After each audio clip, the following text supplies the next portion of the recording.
Hello students and welcome to AS tutorials. ये है आपका चैप्टर 5 डेटा हैंडलिंग का लेक्चर 2।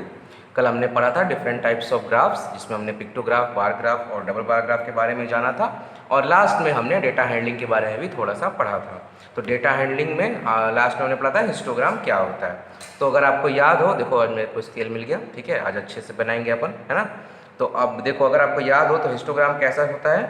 तो हिस्टोग्राम में हम क्या करते हैं, हिस्टोग्राम में हम बनाते हैं बिना गैप के बार ग्राफ। हिस्टोग्राम और बार ग्राफ में क्या डिफरेंस है? बार ग्राफ में गैप्स होते हैं बार्स के बीच में और हिस्टोग्राम बनता है कॉन्टिन्यूअस।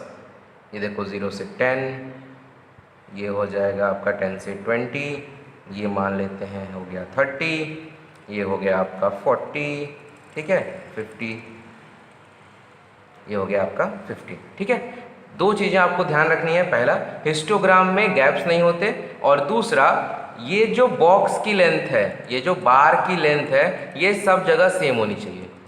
बार सारे बराबर, ये नहीं कि ये मोटा बनाए तो एकदम पतला, दूसरा एकदम पतला बनाए, फिर तीसरा मोटा, फिर चौथा एकदम पतला, ऐसा नहीं होना चाहिए, ठीक है। बार की जो ये मोटाई है, चौड़ाई है, ये भी सेम होना चाहिए, ये बार की ब्रेथ लेंथ सेम होनी चाहिए और गैप नहीं होना चाहिए। तो इसको बोलते हैं हम हिस्टोग्राम, ठीक है। ऐसे ग्राफ्स को हम बोलते हैं हिस्टोग्राम। अच्छा, अब अगर आप देखो तो गैप नहीं है, मतलब इसका हो गया ये 0 से 10 में इतने आ गए, 10 से 20 में ये आ गए। तो मतलब आपको अगर ध्यान होगा तो ऐसा कुछ आपने पढ़ा होगा। ये होता है हमारा डेटा। जैसे मान लीजिए ये है हमारे मार्क्स। क्या है हमारे ये मार्क्स? 50 मार्क्स का पेपर था, तो हम देखेंगे 0 से 10 कितने बच्चों ने पाया, 10 से 20 कितने बच्चों ने पाया। बीच में एक क्लास छूट गया, ये हो जाएगा 20, है ना। तो यहाँ पे आना चाहिए 20 से 30, ये आना चाहिए यहाँ पर 30 से 40 और इधर आना चाहिए आपका 40 से 50, ठीक है, 40 से 50, ये है आपका। तो आपने 0 से लेकर 10 से 50 मार्क्स का आपका पेपर था। हम देखेंगे कि 0 से 10 कितने बच्चों ने पाया, 10 से 20 कितने बच्चों ने पाया, 20 से 30 कितने बच्चों ने पाया, 30 से 40 कितने बच्चों ने पाया और 40 से 50। तो हम यहाँ पे मार्क कर लेते हैं। ये मान लीजिए हो गया हमारा 5, ये हो गया हमारा 10, ये हो गया हमारा 15 और ये हो गया हमारा 20, ठीक है। तो अभी देखो 0 से 10 कितने बच्चों का है? तो 10 बच्चों का है। तो ये हो गई हमारी नंबर ऑफ स्टूडेंट्स, फ्रीक्वेंसी, और हेडिंग क्या है? Number of students. कितने बच्चों के 0 से 10 के बीच में मार्क्स आए? तो कितने बच्चों के 0 से 10 के बीच में मार्क्स आए हैं? 10 बच्चों के, तो हो गया 10। फिर 10 से 20 कितने बच्चों के आए? तो देखो ये 15 है, तो ये 15 है। ये अभी सिर्फ एग्जाम्पल ले रहा हूँ। हाँ, ओरिजिनल क्वेश्चन में आप दोनों तरीके का पूछता है, आपको ग्राफ दे देगा, आपसे डेटा पूछ सकता है, या तो मैक्सिमम क्वेश्चन में आपको ये डेटा गिवन होता है, आपको ये बार ग्राफ बनाना होता है, ठीक है। तो अभी मैं आपको समझाने के लिए मैंने एक रैंडम बार ग्राफ बनाया, हिस्टोग्राम बनाया, और अब मैं इस हिस्टोग्राम की मदद से आपको एक्सप्लेन करूंगा कि जो भी आपके डेटा गिवन होते हैं वो कैसे आप इसको प्लॉट करते हो, ठीक है। तो देखो 10 से 20 का बार ग्राफ कहाँ तक है? तो देखो 15 तक है, इसलिए 15 हो जाएगी फ्रीक्वेंसी। इस साइड पे मैक्सिमम केसेस में हम फ्रीक्वेंसी ही दिखाते हैं, जो कि बदलती रहती है वही दिखाते हैं। नंबर ऑफ स्टूडेंट्स, ये क्या है? फ्रीक्वेंसी। और जो फिक्स होते हैं वो होते हैं इधर दिखाते हैं एक्स एक्सिस पे। तो इधर क्या हम शो कर रहे हैं? इधर हम शो कर रहे हैं मार्क्स, है ना। अब 20 से 30 कितने बच्चों का है? तो देखो 20 से 30 का बार ग्राफ, फिर 10 के पास है तो 10 बच्चों का है। 30 से 40 कितने बच्चों का है? तो 30 से 40 ये देखो 5 स्टूडेंट्स का है। और 40 से 50 कितने बच्चों का है? तो ये देखो 40 से 50 15 स्टूडेंट्स का है, ठीक है। तो इसको सम कर लेते हैं तो हमें मिलेगा कि 15, ये 5 5 5 15 को 5 कैरी हुआ 1 1 2 3 4 5, मतलब क्लास में टोटल 55 बच्चे हैं। तो हमें इस, देखो मैंने कल भी बताया था, छोटे से बार ग्राफ में कितनी इन्फॉर्मेशन मिल सकती है। ये एक बार ग्राफ में हमें पता चल गया, हिस्टोग्राम में हमें पता चल गया कि उस क्लास में टोटल 55 बच्चे हैं, और हमें ये भी पता चल गया कि 0 से 10 10 बच्चों के आए हैं, 10 से 20 15 बच्चों के आए हैं, 20 से 30 10 बच्चों के आए हैं, 30 से 40 मतलब मार्क्स भी पता चल गया। अच्छा, आपने एक और चीज़ बचपन में पढ़ी होगी, अब 7th में तो बचपन 7 6 में बचपन में ही थे ना, आप इस फ्रीक्वेंसी को टैली मार्क्स में शो करते थे क्या? किसी को याद है टैली मार्क्स कैसे शो करते थे? 10 है अगर ये फ्रीक्वेंसी, तो इसका टैली मार्क्स के रूप में हम कैसे दिखाते थे? तो अगर याद होगा आपको तो हम खींचते थे 1 2 3 4, और 1 2 3 के 4 के बाद 5 होता था, ऐसे याद है? बहुत मजा आता था, मेरे को तो ये बहुत मजा आता था करने में। टैली मार्क्स मेरे को बनाने को बोलो, मैं बनाता था। तो ये हो गया आपका 5 5 10।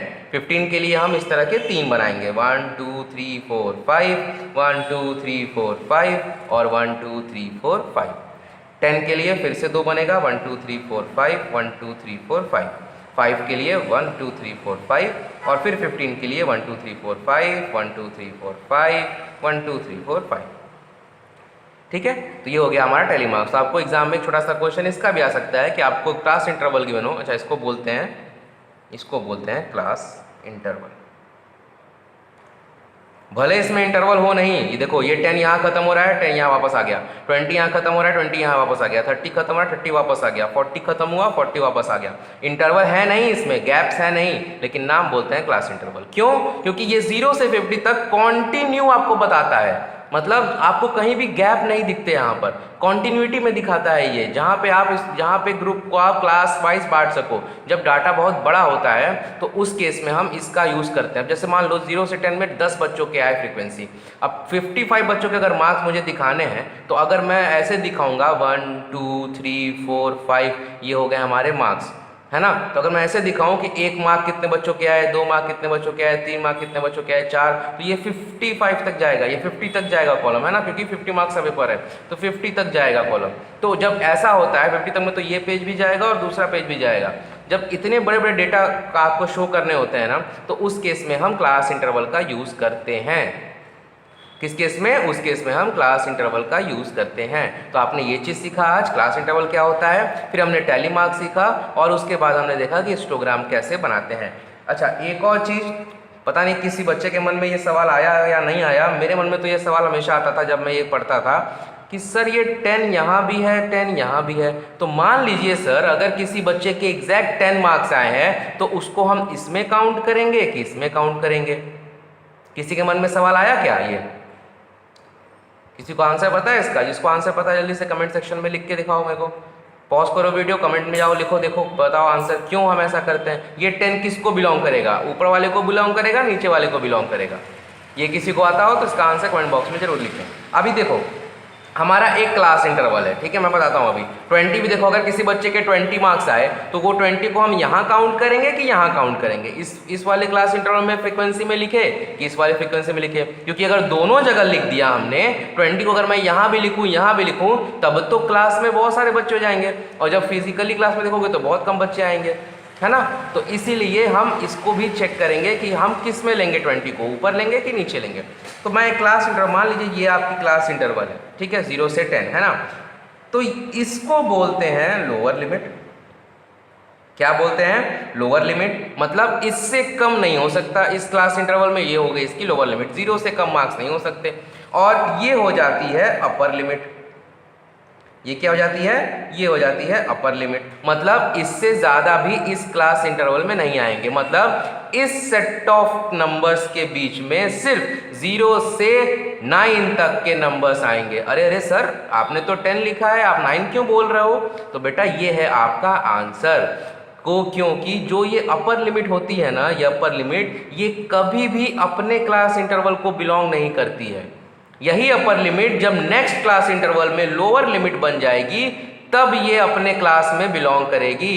तो ये 10 हम अपर लिमिट में नहीं काउंट करेंगे, इस 10 को जब ये 10 लोअर लिमिट में बन जाएगा तो हम इसको इधर काउंट करेंगे, ठीक है। तो अगर किसी बच्चे के 10 मार्क्स आए होंगे तो उसको मैं यहाँ नहीं लिखूंगा, उसको मैं यहाँ लिखूंगा। इसका आप मतलब समझो इससे एक कम, 0 से 9 जिसके मार्क्स आए होंगे आप सिर्फ उसको यहाँ दिखाओगे, फिर 10 से 19 वाले को यहाँ दिखाओगे। समझ में आया आपको? तो ये हो गया आपका आंसर कि इस जो ये 2 नंबर रिपीट हो रहे हैं, 10 यहाँ भी है, 10 यहाँ भी, 20 यहाँ भी, 20 यहाँ भी, 30 यहाँ भी, 30 यहाँ भी, तो हम कौन से वाले को किस में लें? इस 10 को हम यहाँ लें कि यहाँ लें? तो हमेशा याद रखना, जो भी अपर लिमिट होती है, अपर लिमिट, वो कभी भी अपने क्लास को बिलोंग नहीं करती। वही अपर लिमिट जब नेक्स्ट क्लास इंटरवल में लोअर लिमिट बन जाती है तो वो वहाँ पे बिलोंग करती है। तो ये 10 यहाँ नहीं आएगा, इसको हम यहाँ काउंट करेंगे। इसका मतलब है 0 से 9 वाले मार्क्स को ही हम यहाँ पे काउंट करेंगे, ठीक है। तो ये है आपका हिस्टोग्राम के बारे में फुल इन्फॉर्मेशन।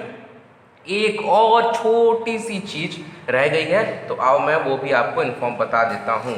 यहीं पे बता दूँ, यहाँ पे स्पेस है ही हमारे पास, क्यों कॉपी वेस्ट करें, है ना। मैं आपको यहीं पे बता देता हूँ। मान लो, ठीक है, क्लास इंटरवल आपके पास है सैलरीज का। हमने बनाया कि हमारी कोचिंग में जो भी बच्चे पढ़ते हैं उनके पेरेंट्स की एनुअल इनकम क्या है, ठीक है। तो हमने स्टार्ट किया सैलरी से और यहाँ पे हमने ले लिया फ्रीक्वेंसी, जिसमें आएगा same number of students, students के पेरेंट्स, कितने स्टूडेंट के पेरेंट्स की सैलरी कितनी है ना। तो अब हम क्या करेंगे, तो सैलरी हमने मिनिमम मानी, किसी को मिनिमम सैलरी मिलती है 5000, तो हम लिखेंगे 0 से 5000, मतलब जिसकी सैलरी 0 है और जिसकी सैलरी 5000 है उसको हमने एक क्लास इंटरवल में डाल दिया। तो इस तरह के मान लो थे हमारे पास 10 स्टूडेंट्स जिनके पेरेंट्स की मिनिमम सैलरी 5000 थी, ठीक है, मंथली सैलरी। उसके बाद 5000 से 10,000 वाले 5 स्टूडेंट्स, 10,000 से 20,000 वाले स्टूडेंट्स, है ना। तो ये इस तरह से हमने बनाया। तो अब आपको समझ में आ ही गया होगा कि अगर मैं सैलरीज के हिसाब से क्लास इंटरवल क्यों ज़रूरी है, क्योंकि बहुत ज़्यादा डेटा को बहुत ही लिमिटेड स्पेस में कर सकता है। जैसे अगर मैं मार्क्स लेने यहाँ पे लिखा, उसी तरह अगर सैलरी का कॉलम बनाते और एक एक नंबर लेते, तब तो 5,000 20,000 लाइन तो भरने में तो जमाना लग जाता है कि नहीं। तो इसीलिए हम क्लास इंटरवल बना लेते हैं और उसको यहाँ पे शो कर देते हैं। दूसरी चीज़, अगर ये पहला क्लास इंटरवल आपको क्वेश्चन में नहीं गिवन हो, ये पहला आपको नहीं गिवन हो, मतलब कि मान लीजिए हमारे पास 0 से 5000 का है ही नहीं कोई बच्चा, हमने स्टार्टिंग पॉइंट रखा 5000 से, है ना, स्टार्टिंग पॉइंट रखा हमने 5000 से, और उसके बाद हमने क्लास इंटरवल गैप्स को भी कम कर दिया, हमने इसको कर दिया 5000 से 6000, फिर 6000 से 7000, हमने ऐसे क्लास इंटरवल बना दिया। तो ऐसे केस में क्या होता है ना, मैं आपको बस मेरा आपको बताने का मतलब यही है कि ऐसे केस में जब आपका डेटा 0 से शुरू नहीं हो रहा हो, क्या बोला मैंने, जब आपका डाटा 0 से शुरू नहीं हो रहा हो, नंबर ऑफ स्टूडेंट तो 0 से शुरू होगा क्योंकि 5 है, तो ये 0 1 2 3 4 5 आपने 5 बच्चे वाई एक्सिस पे दिखा दिए, क्योंकि यहाँ पे हम वही दिखाते हैं ना, वाई एक्सिस पे हम दिखाते हैं नंबर ऑफ स्टूडेंट्स। तो जब आपका डेटा 0 से नहीं शुरू होता हो तब तो आप क्या करोगे, तो हमने स्टूडेंट्स तो हमारे 0 शुरू होने उसको हमने प्लॉट कर दिया, लेकिन सैलरी हमारी शुरू हो रही है 5000 से, है ना, और हमारा स्टार्टिंग पॉइंट है 0, तो मैं 0 लूँगा। अब बनाना मुझे हिस्टोग्राम है ना। अब हिस्टोग्राम बनाने के लिए आपको पता है कि ये 0 से ही बनता है, क्योंकि देखो आपने इसमें गैप नहीं होते, बार के बीच में गैप नहीं होता ना, तो अब हमें तो गैप देना पड़ जाएगा, फिर 0 से हमारे पास कोई डेटा ही नहीं है। तो इसके लिए क्या होता है, आपका जो भी डेटा, जब आपका डेटा 0 से शुरू ना हो रहा हो और पहला नंबर आपका बहुत बड़ा हो और उसके बाद का गैप आपका छोटा हो। 3 बातें बोली मैंने, कौन सी 3 बातें, पहली, जब आपका डेटा बहुत बड़ा हो और 0 से शुरू ना हो रहा हो, तो मतलब 0 और पहले नंबर के बीच में बहुत गैप है। अगर आप ध्यान से देखो तो 0 से 5000 यहाँ के बीच में 5000 जो है आपके नंबर्स आ रहे हैं, जबकि 5000 से 6000 के बीच में कितना डिफरेंस है, सिर्फ 1000 का। 6000 से 7000 के बीच में 1000, मैंने बताया था ना, ये गैप बराबर होना चाहिए। देखो 10 20 30 40 ये 10 का गैप है, यहाँ पे 1000 का गैप है, ये गैप बराबर होना चाहिए। लेकिन यहाँ पे आपको गैप ज़्यादा दिख रहा है, यहाँ पे भी 1000 का होता तो कोई दिक्कत ही नहीं होती, लेकिन यहाँ पे गैप है 5000 का। तो जब ऐसा डेटा हो आपके पास कि 0 और आपके पहले नंबर के बीच में बहुत बड़ा गैप हो और उसके बाद के सारे नंबर कॉन्टिन्यूटी में हो, तो उस केस में आप बनाते हो किंग। क्या बनाते हो आप, किंग। ये जो जिग-जैग लाइन है ये बताती है कि यहाँ से यहाँ तक आपका डेटा बहुत बड़ा है। और अब आप हिस्टोग्राम यहाँ पे भी आप बड़े आराम से हिस्टोग्राम को 0 से स्टार्ट किए बिना भी बना सकते हो और ये माना जाएगा। ये देखो 0 से 5000 से 6000 कमाने वाले हमारे पास 5 बच्चे थे और इसको मैं 4 कर देता हूँ ताकि आपको ग्राफ समझ में आए। तो 6000 से 7000 कमाने वाले हमारे पास 6000 से 7000 कमाने वाले हमारे पास 4 बच्चे।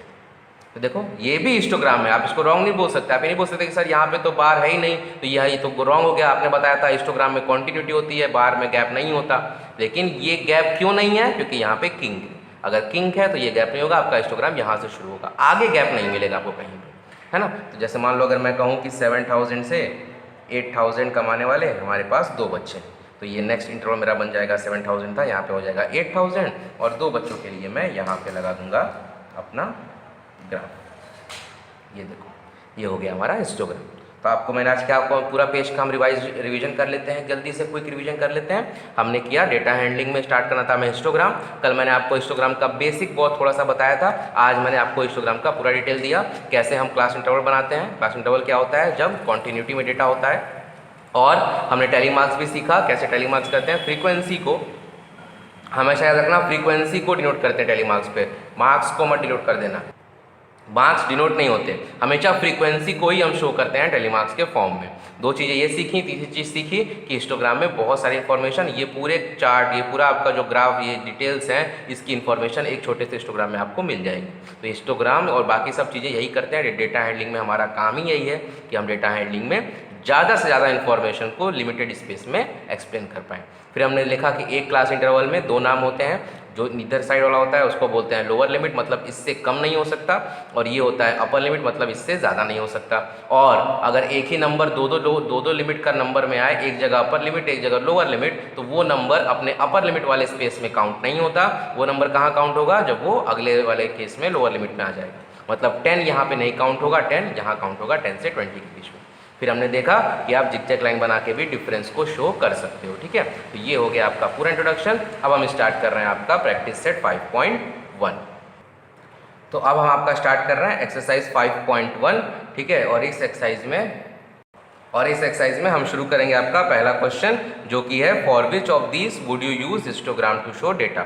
मतलब हमें बताना है कि इसमें से कौन से वाले कंडीशन में, कौन से वाले केस में हम हिस्टोग्राम बनाएंगे। 4 केस गिवन है, 2 मैं यहाँ पे लिया, मैं इन दोनों में बताऊंगा किस में हिस्टोग्राम बनाएंगे किस में नहीं। बाकी 2 आप ट्राई करना कि किस में हिस्टोग्राम बनाएंगे किस में नहीं।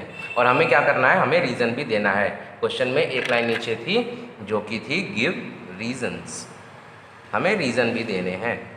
तो मैंने आपको जैसे ही पहले ही बताया था, 2 चीज़ें होती हैं हिस्टोग्राम बनाने के लिए। पहली, बहुत लार्ज साइज ऑफ डेटा हो, और दूसरी कॉन्टिन्यूटी में हो।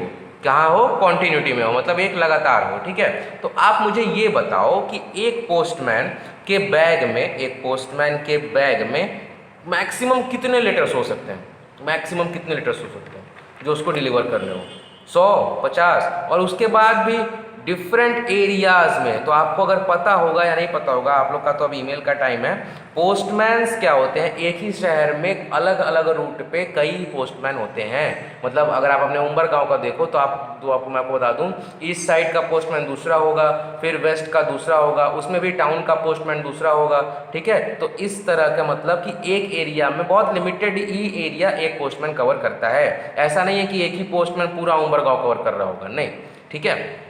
तो मतलब यहाँ पे क्या है, लेटर्स तो मान लेते हैं चलो 500 हो सकते हैं मैक्सिमम जो एक दिन में उसको डिलीवर करने हो, लेकिन एरियाज बहुत कम होते हैं। तो क्योंकि ना तो डेटा ज़्यादा है, अच्छा, और कॉन्टिन्यूटी भी नहीं है। ये भी नहीं है कि जो है कॉन्टिन्यूअस में आपको डेटा चलता रहेगा, 0 से 10 लेटर एक ही आदमी को मिल रहे हैं, 10 लेटर किसको मिल रहे हैं, ऐसा कुछ तो है नहीं। लेटर मशीन में तो एक आदमी को एक ही लेटर आएगा और वो एक घर में रह रहा होगा, तो कोई कॉन्टिन्यूएशन नहीं है। इसीलिए हम लिखेंगे पहले वाले में no, we will not use histogram as this data cannot be shown कहाँ पे, क्लास इंटरवल में। मैंने बताया ना, जब कॉन्टिन्यूटी ही नहीं रहेगी तो क्लास इंटरवल कहाँ से बनेगा। और हमेशा रखना, हिस्टोग्राम बनाने के लिए सबसे ज़रूरी अगर कुछ है तो वो है क्लास इंटरवल। जब तक क्लास इंटरवल नहीं होगा हिस्टोग्राम नहीं बना सकते आप। आपको अगर क्लास इंटरवल नहीं गिवन है तो आपको अपने डेटा को क्लास इंटरवल में कन्वर्ट करना पड़ेगा, लेकिन हिस्टोग्राम अगर बनाना है तो क्लास इंटरवल जरूरी है। तो क्योंकि इसमें क्लास इंटरवल नहीं बन सकता लेटर्स और एरिया के हिसाब से, इसीलिए इसमें हम हिस्टोग्राम नहीं बना सकते। बी पार्ट में क्या है, देखो क्या लिखा है, the height of competitors in an athletic meet, give reason. Height पूछा है कि एक एथलेटिक मीट है, मान लो ओलंपिक में रेसेस होती है ना, 100 मीटर रेस, 200 मीटर रेस, फिर शॉर्ट पुट, बहुत सारे एथलेटिक इवेंट्स होते हैं, ठीक है। तो वहाँ पे आए हुए अलग अलग कॉम्पिटिटर्स की हाइट पता करनी है। तो ठीक है, माना वहाँ पे चलो एक कॉम्पिटिटर में मान लो मैक्सिमम जो पार्टिसिपेंट्स होंगे वो 500 1000 होंगे, ठीक है, इससे ज़्यादा नहीं होंगे। लेकिन क्या इसको मैं क्लास इंटरवल में शो कर सकता हूँ इस डेटा को?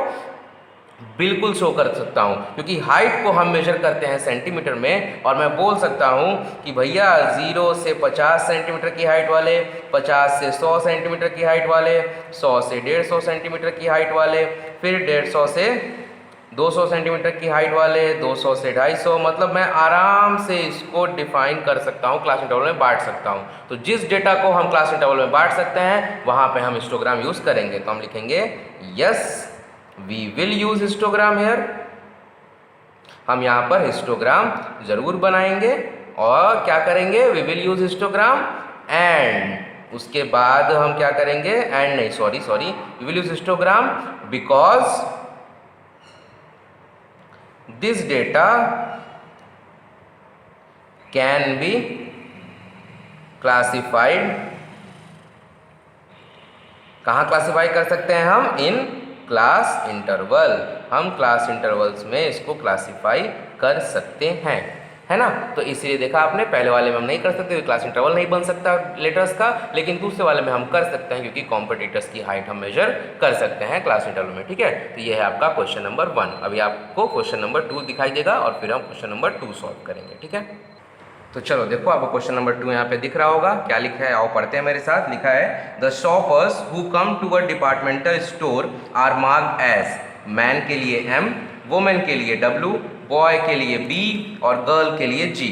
हम following list gives the shoppers who came during first hour of the morning, मतलब ये लिस्ट गिवन है जिसमें ये बताया है कि पहले 1 घंटे में कितने लोग उस दुकान पे आए और उस आदमी ने मैन, वुमेन, बॉय और गर्ल को डिफ्रेंशिएट करके रखा था। हमें क्या करना है, हमें एक फ्रीक्वेंसी डिस्ट्रीब्यूशन टेबल बनाना है टैली मार्क्स के साथ, और इस क्वेश्चन में भी किया है मैंने कि बार ग्राफ बनाना है। तो फ्रीक्वेंसी डिस्ट्रीब्यूशन टेबल मैं बनाता हूँ और आई विल होप कि आप बार ग्राफ बना पाओ, ठीक है। इसलिए बार ग्राफ आप बनाना, मुझे भेजना, और अगर आप, मैं देखूंगा अगर नहीं बन पाया तो फिर मैं अगले लेक्चर में, कल के लेक्चर में पहले इस क्वेश्चन का बार ग्राफ बनाऊंगा, फिर हम आगे बढ़ेंगे, ठीक है। तो फ्रीक्वेंसी डिस्ट्रीब्यूशन टेबल मैं बना के देता हूँ आपको। तो फ्रीक्वेंसी डिस्ट्रीब्यूशन के लिए देखो, सबसे पहले क्या लिखा है, shoppers who come to a departmental store are marked as man, women और बॉय एंड गर्ल। तो पहली हमारी जो कॉलम बनेगी, जो हम पहला कॉलम बनाएंगे, किसका बनाएंगे पहला कॉलम, तो हम चलो पहला कॉलम बना लेते हैं हमारा। देखो, पहले तो आप एक टेबल क्रिएट कर लो, प्लीज़ स्केल का यूज़ करना। मैं इसीलिए आज स्केल लेके आया क्योंकि कल के लेक्चर में मुझे खुद अच्छा नहीं लग रहा था कि मैं रनिंग हैंड से बना रहा था, और आप लोगों को तो अच्छा और लग रहा होगा, अजीब लग रहा होगा, और ऊपर से मेरी ड्राइंग तो बहुत ही अच्छी थी। तो इसलिए मैं आज स्केल लेके आया हूँ और मैं आपको स्केल से बना के दिखा रहा हूँ। पहले कॉलम में देखो क्या होता है, जो मेन हेड होता है जिसके ऊपर ये पूरा डेटा डिपेंडेंट है, वो होता है हमारा मेन कॉलम। तो इसमें हम लिखेंगे हमारा क्या है, वो शॉपर्स है कि कौन कौन से शॉप करने लोग आए। तो पहली हेडिंग हो जाएगी हमारे शॉपर्स की, ठीक है। अब दूसरी हेडिंग में क्या लिखेंगे, कितने आए, तो हम क्या लिखेंगे, फ्रीक्वेंसी, कितने शॉपर्स आए। और थर्ड कॉलम हो जाएगा हमारा टैली मार्क्स का, ठीक है। ये बन गए हमारे कॉलम्स। सबसे पहले कौन है, तो मैन, मैन के लिए हमने क्या डिनोट किया है, M, ठीक है। तो हमने इसको लिख लिया। अब हम काउंट करेंगे कहाँ कहाँ M है, बहुत ही कंसंट्रेशन के साथ, बहुत ध्यान से आप काउंट करना, आपको मिल जाएगा। देखो, W W W G B W W M, M के लिए 1 टैली मार्क, फिर G G M M 2, फिर W W W W G B M 1, फिर W W G G M 5वां है इसलिए इसको क्रॉस। समझ में आया। आप टैली मार्क में एंट्री करते जाओ, आप भूलोगे नहीं कहाँ पे काउंटिंग है आपकी, ठीक है। उसके बाद W W फिर M M 2 बार, तो दूसरा टैली मार्क M M। उसके बाद W W W M, एक और आ गया, फिर W B W G M, एक और आ गया, फिर W W W W G W M M 2 आया, तो 1 5 इधर और 1 इधर, है ना। फिर W W M, एक और इधर आ गया, फिर W G W M, एक और आ गया, फिर G W M M 2 आ गए, तो 4 5, और B G G W, मतलब इतने कितने हो गए देखो। तो ये साइन का मतलब होता है 5 5 10 5 15। मैन कितने आए थे, 15, ठीक है। इजी है ना, बहुत इजी है, बस कंसंट्रेशन के साथ आपको करना है। वुमेन कितने आए थे, वुमेन के लिए है W, और W काउंट करते हैं, तो देखो 1 2 3, है ना। तो 1 2 3, अच्छा जहाँ पे ब्रेक हो रहा हो वहाँ तक काउंट कर। देखो 3 के बाद यहाँ पे G आ गया, तो मैंने यहाँ पे ब्रेक करके इन तीनों को एक साथ काउंट कर लिया। इससे क्या होगा कि आप कोई W भूलोगे नहीं, अगर आप एक एक करोगे तो कंफ्यूज जाओगे कौन सा वाला है, इसलिए 3 एक साथ है, उस पर G है, जहाँ पे दूसरा लेटर दिखे वहाँ पे स्टॉप हो जाओ। तो 3 के लिए 3। अब उसके बाद देखो W W, यहाँ पर M आ गया, तो मैं ये रुक जाऊँगा। यहाँ पे कितने हैं, 2 हैं, तो ये 1 इधर 4 और ये हो गया 5। फिर M के बाद देखो G, फिर देखो W, 4 W हैं, फिर G आ गया, तो मतलब 1 2 3 4 और मैं रुक जाऊंगा। फिर GBM, फिर ये एक W है, तो ये हो गया हमारा 5वां। फिर BGM छोड़ दो, फिर W 2 बार, 2 W, M हमने ले लिया है, फिर W 3 बार, तो 1 2 3। उसके बाद M